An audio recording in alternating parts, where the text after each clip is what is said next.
Tayari dakika 31 mara baada ya saa 3 za usiku.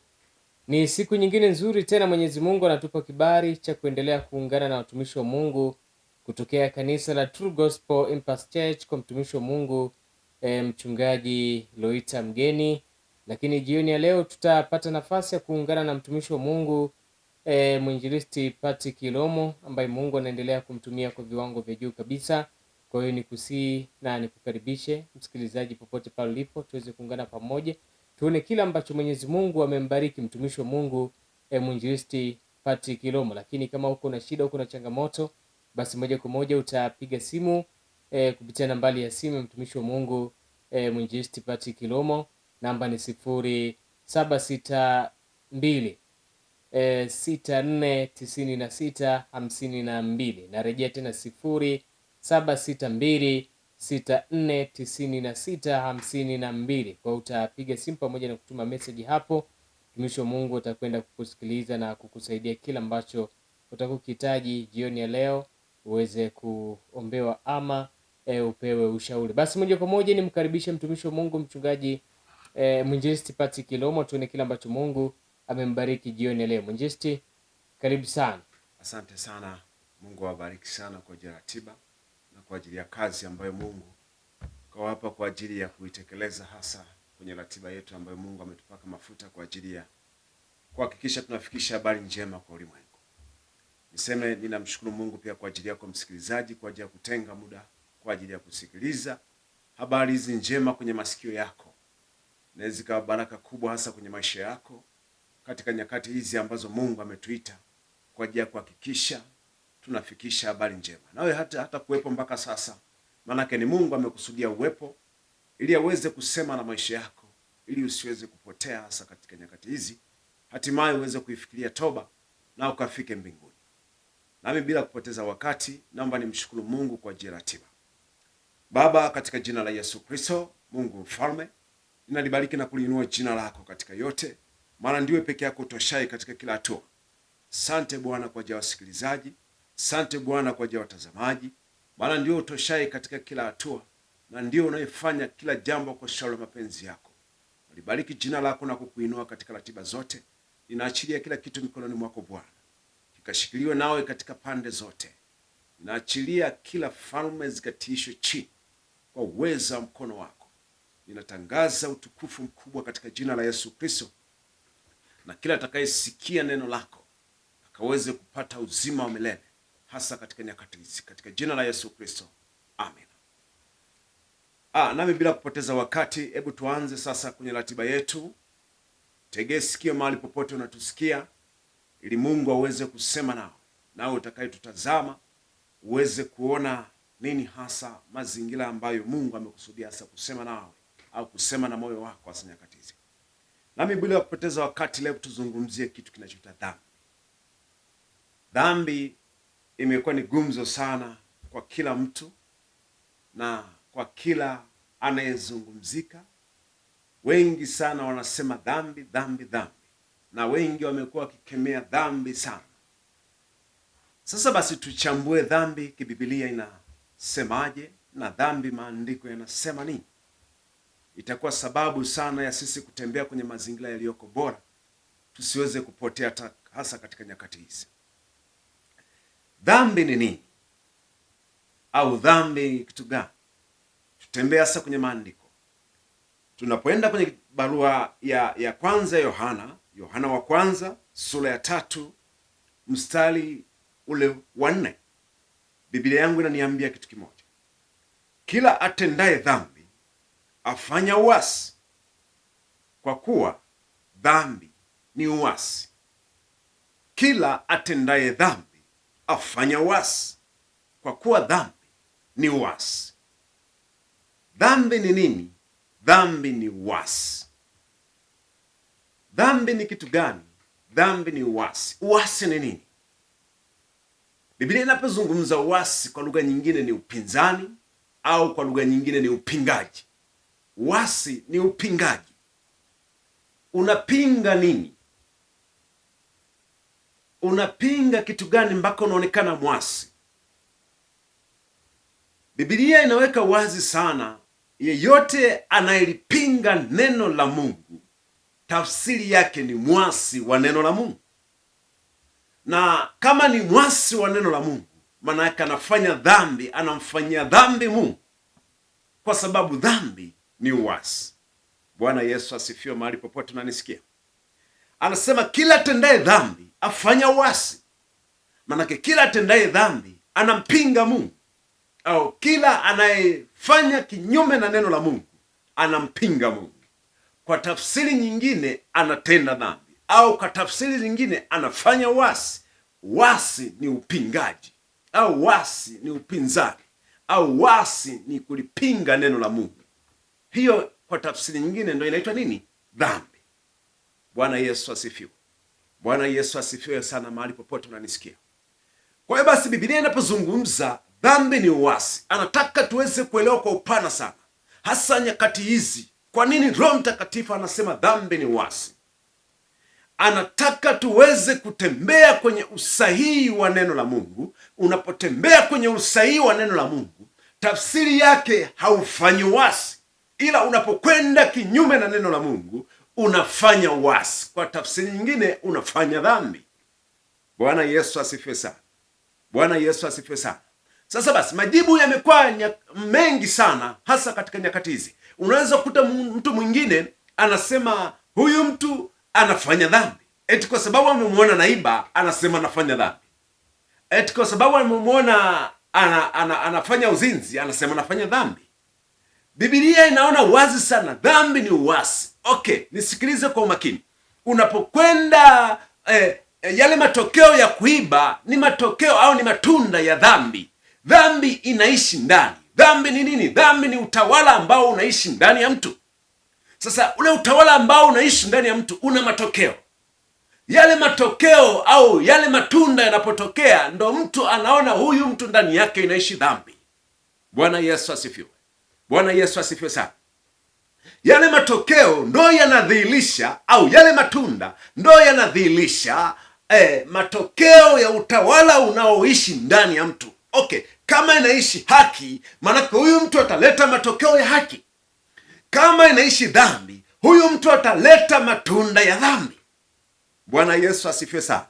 Bwana Yesu asifiwe sana.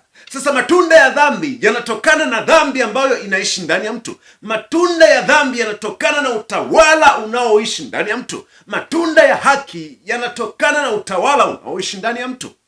Kwa hiyo mtu kama yuko ndani ya haki, nikiwa namaanisha anaishi pamoja na Mungu, hawezi kutokeza matokeo kinyume na kile kitu ambacho kinaishi ndani. Bwana Yesu asifiwe. Bwana Yesu asifiwe sana. Rudi mara moja kwenye kitabu cha Mathayo. Kitabu cha Mathayo, angalia maandiko yanavyozungumza. Kitabu cha Mathayo sura ya 12. Maandiko yanasema hivi, sura ya 12 kuanzia mstari wa 33. Maandiko yanasema hivi, ufanyeni mti kuwa mzuri na matunda yake kuwa mazuri, au ufanyeni mti kuwa mbaya na matunda yake kuwa mabaya, na matunda yake kwa mabaya, kwa maana kwa matunda yake mti hutambulika. Ufanye mti kuwa mzuri na matunda yake kwa mazuri. Manake kama ninatenda haki, uwe na uhakika nitatokeza matunda ya haki. Na kama ninatenda mabaya, manake nina uasi ndani ya moyo wangu, nitaleta matunda ya uasi. Mtu hawezi kuleta tofauti na kile kitu kinaishi ndani. Bwana Yesu asifiwe. Bwana Yesu asifiwe sana. Mstari 34. Maandiko yanasema, enyi wazao wa nyoka, mwawezaje kunena mema mkiwa wabaya? Wazao wa nyoka hawawezi kunena mema ikiwa ndani yao kunaishi ubaya. Wazao wa nyoka ni watu gani? Bwana Yesu asifiwe sana. Manake wazao wa nyoka ni wazao wa dhambi. Biblia inaposema wazao wa dhambi, dhambi chanzo chake ni shetani. Na kama chanzo chake ni shetani, maanake bii yake, tafsiri yake kwa lugha nyingine, wanaitwa wazao wa nyoka. Kwa sababu gani? Shetani yeye ni mwasi, alimwasi Mungu. Na kama alimwasi Mungu kwa sababu Mungu alimuumba aweze kumtumikia yeye, yeye akamwasi Mungu. Alipomwasi Mungu, akawa kinyume na Mungu, akazalisha matunda kinyume ndani yake, matunda ya uasi. Bwana Yesu asifiwe. Bwana Yesu asifiwe sana. Maana kinywa cha mtu huyanena ya ujazayo moyo wake. Okay, sikiliza.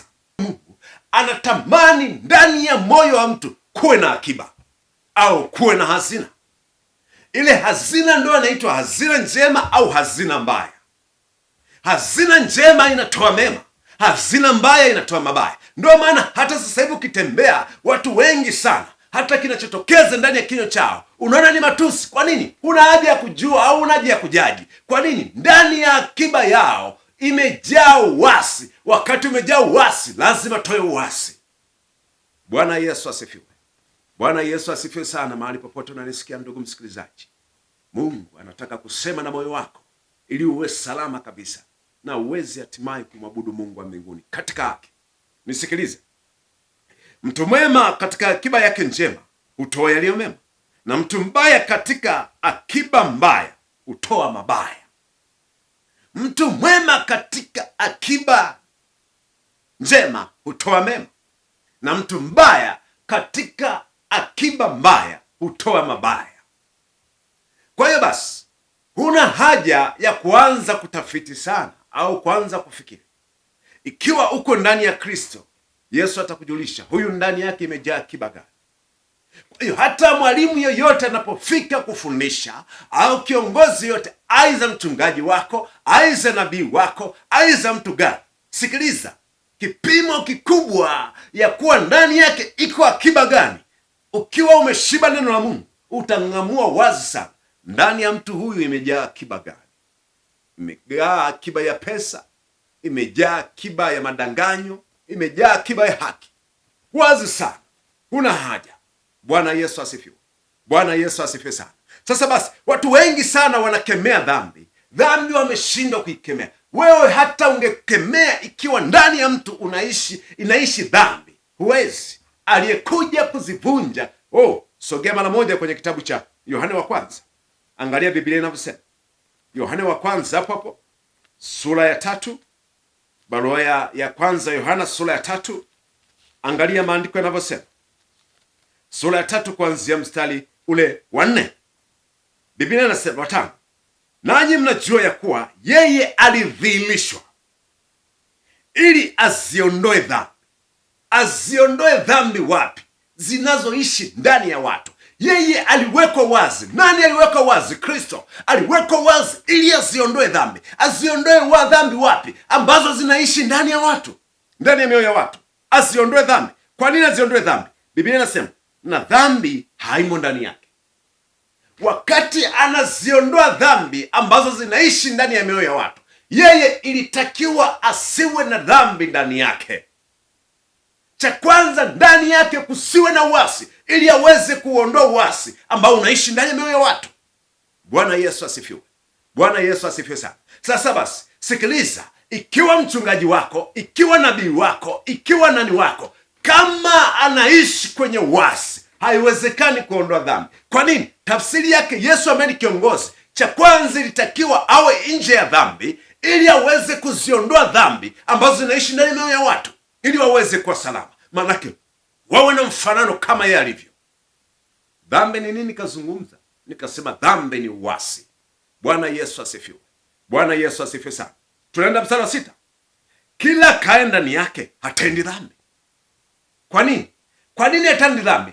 Ndani ya Kristo hakuna dhambi, hakuna uasi ndani ya Kristo. Ndio maana anasema kila kae ndani yake hawezi kufanya uasi.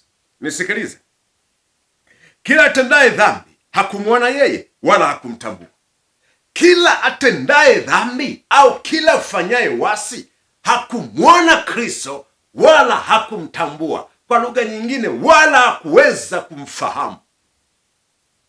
Sasa basi, ufahamu ndani ya mtu ndio unaweza ukasababisha mtu akaingia ndani ya dhambi, au ufahamu ndani ya mtu unaweza ukasababisha mtu asiweze kuingia ndani ya dhambi. Kwa lugha nyingine, asiingize utawala kinyume ndani yake.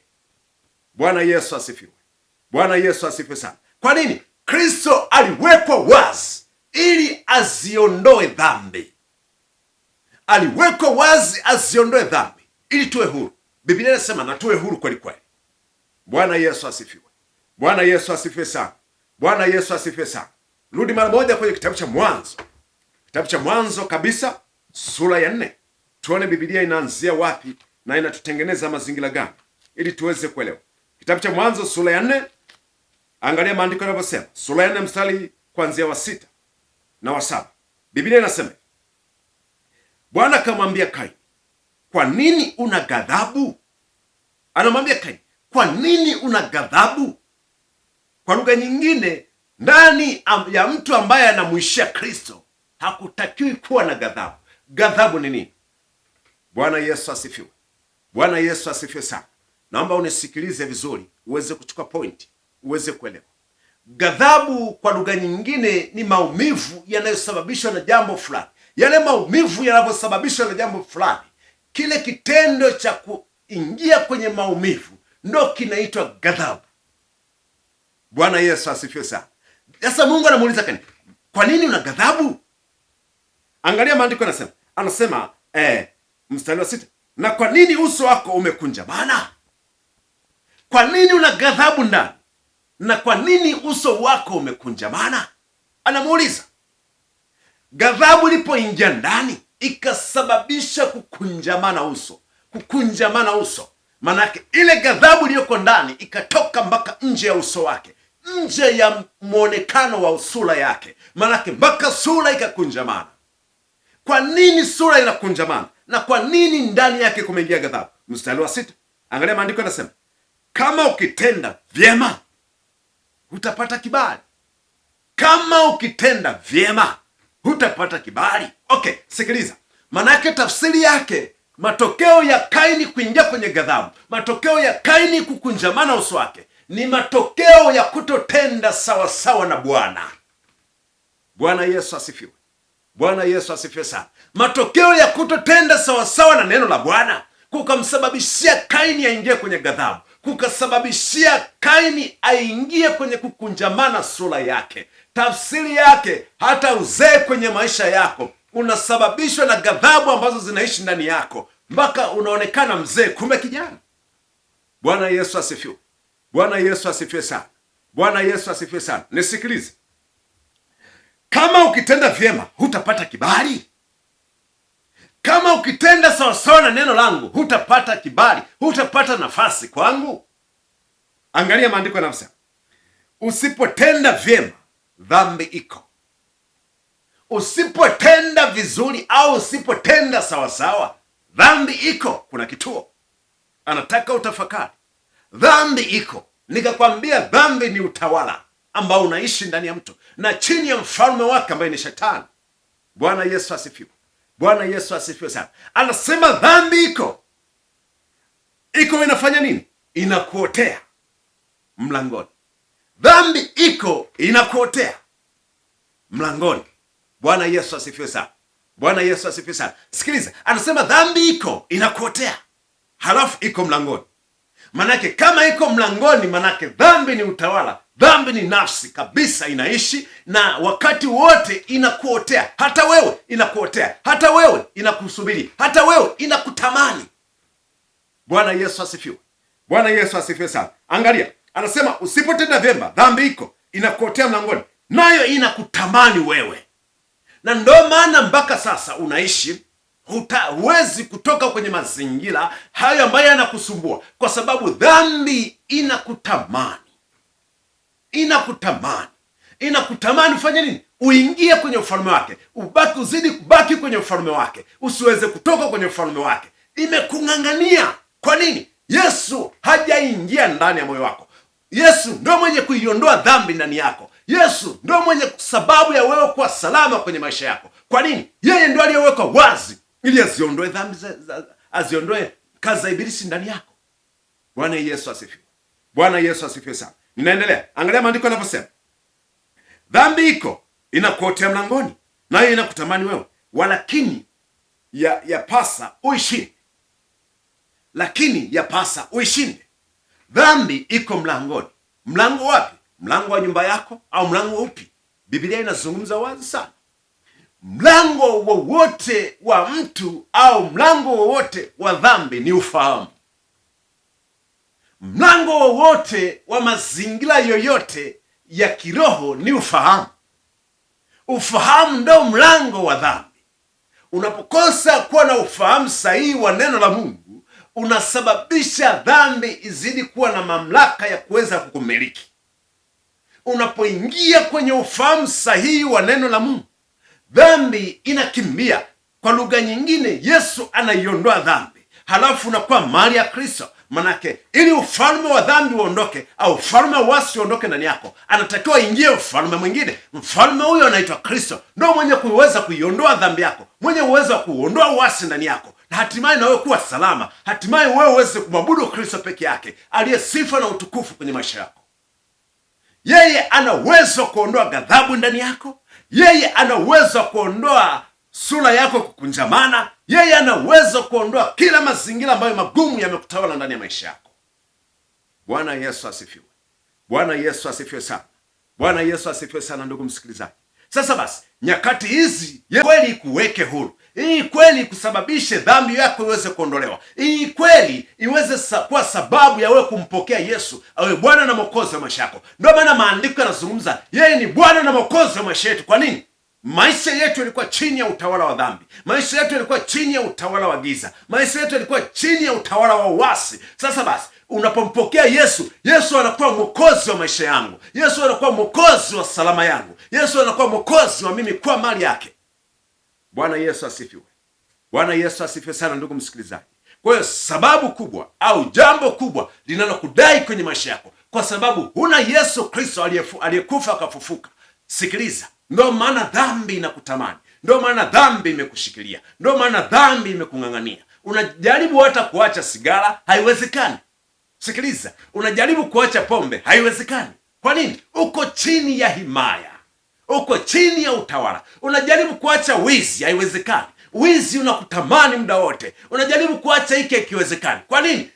Ndani yako uko ufalme unaishi, na ule ufalme ndio unakuopaleti. Ufalme ule ndio unaokuendesha. Ufalme ule ndio unaokusababisha uweze kuingia kwenye matatizo hayo, ambayo matokeo yake yanatokeza matunda ya ufalme unaoishi ndani yako. Bwana Yesu asifiwe. Bwana Yesu asifiwe sana, ndugu msikilizaji. Nitegee masikio uweze kuelewa. Yesu ana shauku na uweze kutoka kwenye utawala huo, utawala wa uasi, utawala wa dhambi, utawala wa giza. Bwana Yesu asifiwe. Bwana Yesu asifiwe sana. Na Yesu yuko sasa hivi anakushuhudia wewe ya kwa uko mazingira haya, uko mazingira haya, uko mazingira haya. Anatamani uweze kutoka. Fungua kitabu mara moja cha Yohana. Angalia kitabu cha Yohana. Kitabu cha Yohana sura ya 16. Angalia maandiko yanavyosema. Sura ya 16 mstari kuanzia wa 8 na wa 9. Biblia inasema, naye akisha kuja, huyo atauhakikisha ulimwengu kwa habari ya dhambi na haki na hukumu. Naye akisha kuja, kuna kituo. Huyo atauhakikisha ulimwengu kwa habari ya dhambi na haki na hukumu. Akisha kuja nani? Bwana Yesu asifiwe. Bwana Yesu asifiwe sana. Akisha kuja nani? Rudi mara moja kwenye kitabu cha Yohana sura ya 16. Kitabu cha Yohana sura ya 14, hapo mara moja mstari wa 26. Lakini huyo msaidizi, huyo Roho Mtakatifu, ambaye Baba atampeleka kwa jina langu, atawafundisha yote na kuwakumbusha yote niliyowaambia. Angalia, anasema lakini huyo Roho, anasema lakini huyo msaidizi, huyo Roho Mtakatifu. Ndio maana maandiko, huyo Roho Mtakatifu anasema hayo nimewaambia. Anasema lakini huyo msaidizi, huyo Roho Mtakatifu ambaye Baba atampeleka kwenu, naye akisha kuja, huyo Roho, naye akisha kuja, huyo nani? Huyo Roho. Roho gani? Roho Mtakatifu. Anasema hivi, huyo atauhakikisha ulimwengu kwa habari ya dhambi, kwa habari ya uasi. Roho Mtakatifu anakuambia wazi, anakwambia ndani yako uko unaishi ufalme gani. Anakwambia ndani yako yanaishi matusi, ndani yako uko unaishi ufalme huu. Ndio maana unasema matusi, ndio maana linatokea hili, Ndio maana unashindwa kufanikiwa. Kwa sababu gani? Uko kwenye ufalme wangu. Roho Mtakatifu anakuhakikishia kabisa, anakwambia kabisa, unashindwa kuacha ulevi. Kwa sababu gani? Uko kwenye ulevi kwa sababu gani? Ndani yako hujaokoka, au ndani yako hujampokea Yesu kwa Bwana na Mwokozi wa maisha yako. Ndio maana unashindwa kuacha. Lakini ili uweze kuacha, waone wakina fulani waliookoka, waone fulani akina waliookoka. Roho Mtakatifu ndio kazi yake, anakuhakikishia kabisa wewe sio wa Bwana. Ndio maana mpaka sasa nasema, wengi sasa utasikia duniani hakuna mwenye haki hata mmoja, na kukatalia. Yesu asingelikuwa amekuja. Wenye haki wapo, walioungana na Kristo, waliokoka, ambao ndani yao haishi dhambi, ndani yao hawana dhambi, ndani yao wanasubiri kwenda mbinguni, ndani yao wanaisema kweli, ili waweze kuungana na Yesu kama alivyokuwa hana dhambi, na wao ndivyo walivyo. Bwana Yesu asifiwe sana. Bwana Yesu asifiwe sana. Sasa watu wengi sana wanasema haiwezekani ukawa duniani ukawa una dhambi. Sikiliza, hujalielewa neno la Mungu. Kwa sababu gani? Roho Mtakatifu anakuhakikishia wewe kuwa wewe huwezi kuacha dhambi, au wewe sio huna dhambi. Kwa sababu gani? Unaishi na ufalme mwingine. Bwana Yesu asifiwe. Bwana Yesu asifiwe sana. Nisikilize, anasema hivi, anasema atauhakikisha ulimwengu kwa habari ya dhambi na haki. Roho Mtakatifu anaishuhudia haki ndani yetu. Roho Mtakatifu anaishuhudia neema ndani yetu. Roho Mtakatifu anakuambia wazi sana, wewe ni mali yangu, kwa sababu umempokea Yesu kwa Bwana na Mwokozi wa maisha yako. Kwa hiyo nataka kuambia ndugu msikilizaji, mahali popote, chukua maamuzi, angalia nini cha kufanya. Yesu ndiyo Bwana na Mwokozi wa maisha ya ulimwengu. Anakutamani sana uweze kwa mali yake, uachane na jehanamu. Jehanamu ni mali ya Shetani, sio mali ya kwako. Anatamani uweze kumwabudu yeye peke yake, aliye kila kitu kwenye maisha yetu. Sikiliza, ninaomba nimshukuru Mungu. Tutaendelea. Baba, katika jina la Yesu Kristo, Mungu mfalme, ninalibariki na kuliinua jina lako. Ninakutukuza kwa ajili ya ratiba zote. Asante Bwana kwa ajili ya mkono wako. Umekuwa pamoja nasi, umesema na msikilizaji, umesema na wote ambao Bwana umekusudia waweze kusikiliza. Ukawaponye sawa sawa na utukufu wa jina lako, wakapate ufahamu ili watembee sawa sawa na mapenzi yako, katika jina la Yesu Kristo, amen. Amina sana mtumishi wa Mungu mwinjilisti Patrick Kilomo kwa somo zuri hapa studio. Nami ni msikilizaji, umebarikiwa jioni ya leo. Basi nami nihitimishe kwa kutaja nambari za simu kwa ajili ya kupata huduma. Utapiga simu kwa ajili ya kuhitaji maombi, lakini pia ushauri juu ya kile ambacho unapitia kwenye maisha yako. Mtumishi wa Mungu mchungaji Loita Mgeni pamoja naye mwinjilisti Patrick Kilomo atakuwa tayari kwa ajili ya kuweza kukusikiliza. Namba ni 0762 64 96 52. Narejea tena 0762 64 96 52. Mimi niseme asante sana, lakini pia kwa wale ambao wamekuwa kihitaji ya mahubiri yanapatikana kwenye akaunti ya YouTube. Ukiandika True Gospel Impact Church Makambako utapata mahubiri haya, utasikiliza na Mungu atakubariki. Mtumishi wa Mungu, kwa kuhitimisha, ratiba za ibada tafadhali kwa wale ambao wanahitaji kushiriki. Asante sana. Ratiba zetu za ibada ni siku ya Jumatano saa 10 kamili ni maombi. Alafu siku ya Ijumaa ni ibada ya neno la Mungu, tunakusanyika pale. Alafu na siku ya Jumapili saa 4 asubuhi ni ibada ya neno la Mungu. Kanisa letu liko mtaa wa Chelesi, njia ya kushuka Tibetala, opposite kabisa na msitu wa Mission. Tunawakaribisheni wote. Kushukuru sana mtumishi wa Mungu mwinjilisti Patrick Kilomo, lakini pia kwa msikilizaji nikutakia usiku mwema. Endelea kusikiliza ICE.